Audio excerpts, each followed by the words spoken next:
Welcome to the flowerschool.com video library. I'm Leanne Kessler, Director of the Floral Design Institute, and today I want to share with you a gorgeous Marsala hued centerpiece. The flowers, all from 50flowers.com. The techniques, mine. The creativity, yours. Let's get started. As I was searching the 50flowers.com website for Marsala hued blossoms, the first thing I found was the gorgeous cymbidium. And I thought, that's it. I must have this. It's such a perfect example of the Marsala.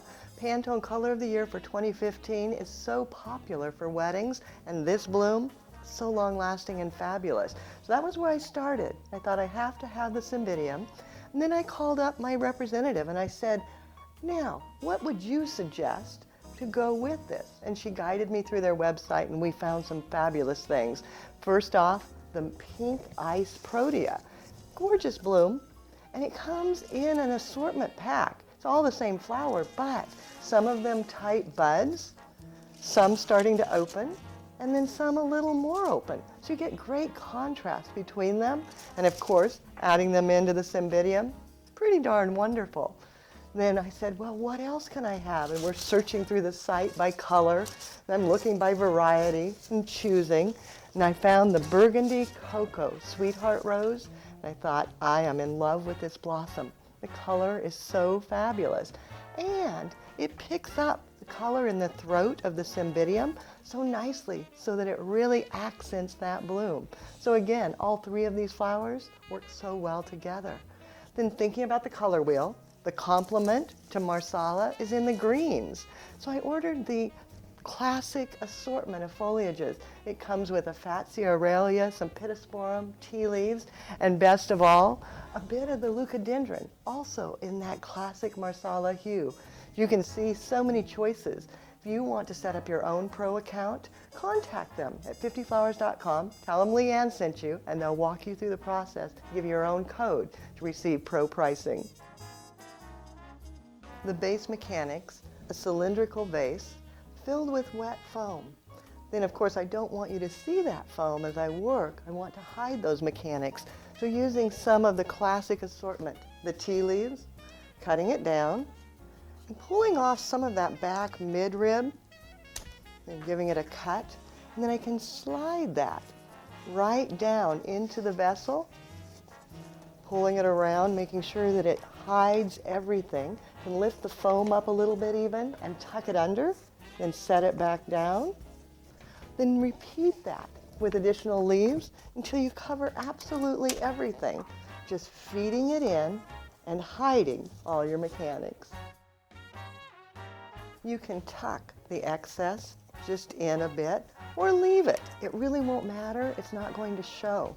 Next step is to anchor the foam. Taking your clear waterproof tape, going from one side of the vase over to the other, and then repeat that. And then to ensure that it doesn't let go, like it just did there, I've got to go back and do a full circle all the way around. So starting one end, going over the top of each piece,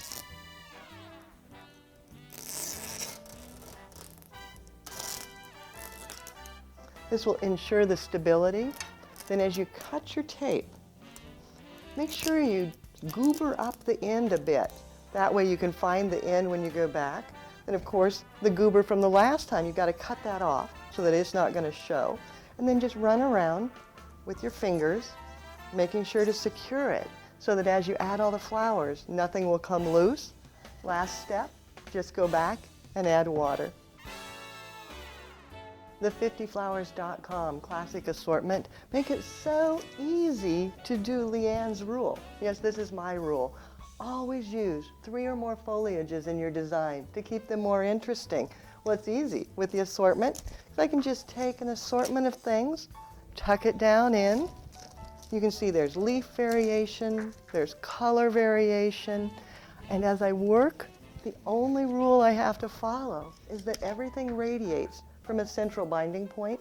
So it's actually quite easy to do a centerpiece, just letting them insert in, radiating around, little bits of each variety. You can cut some a little shorter and tuck them, pulling the eye inward, leaving others longer. You can break it or cut it, bringing it out more forward. If you want to use a tea leaf, they're long, so it would look kind of funny like so. But if you just roll it, bring it back around on itself, and then insert it right into the stem, and then insert that down into the foam, gives you a beautiful little curve. So again, it's give it a cut, roll it around on itself, then pierce through, and then tuck it in, letting it give you a curve right at the base of the foam.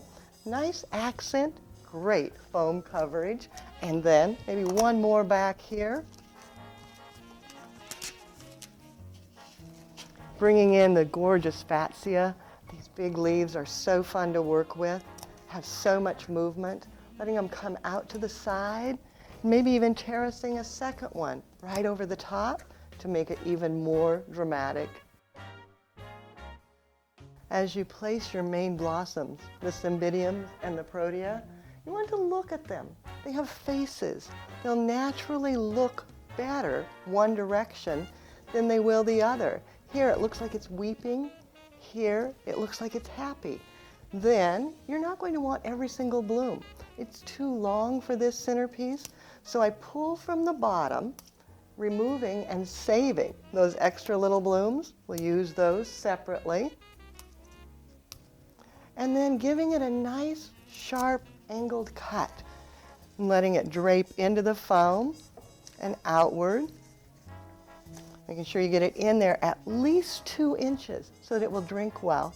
Then the protea, taking a look, they're heavier, much bulkier, using them closer to the center. And I find if I break it and then cut it, it's a little bit easier. Bringing it in, facing it towards you, and then a second bloom, shadowing behind and a little bit lower.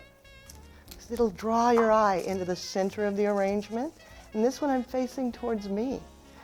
Then repeat that with a few more, again radiating. Think about pointing to that center binding point, coming out to the sides, but not real long because they are so heavy. Then coming back with more cymbidiums, again looking at their faces, which way will they look the best, pulling off a few, and then giving it a cut, and then placing it so that the faces shine beautifully. The individual cymbidium blooms, they're so fabulous, but they're too short on these stems to tuck in. But you can still use them. Give them a fresh cut, and then using a water tube filled with water, give that a cut so that you can easily slide the stem in. Then you can place it right into the arrangement, tucking it down low, drawing the eye inward, adding color. Make another, just give it a cut. Always cut your tube as well so that that's not too tight. You can easily slide it in, and then tucking it right into place. And repeat that wherever you have a little hole that you want another cymbidium. Adding that final enhancing touch of roses and leucadendron will brighten the bouquet. They're so wonderful. Just giving them a cut, and then remembering everything radiates from that central binding point, so it's oh so easy.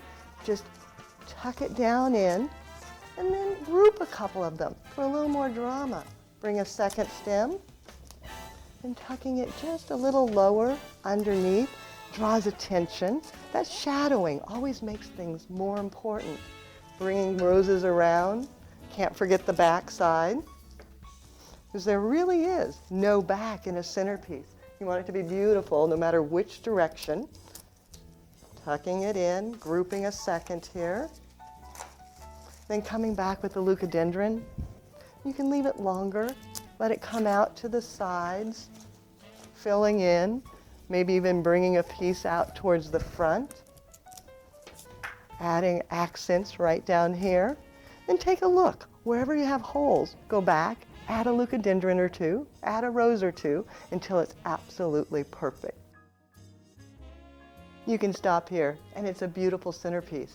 But maybe you want to kick it up a notch and make it absolutely fabulous. To do that, elevate the design. So I just pick a cake plate that matches in dimension to the bottom of the tray, set it in, and then just place the arrangement right on top. Then you've got space underneath where you can work. And I made satellite designs, just little tiny pieces, leftover Cymbidium orchids, adorned, and then place those around. And these make great hostess gifts, guest gifts, little treats for your friends to take home after the party.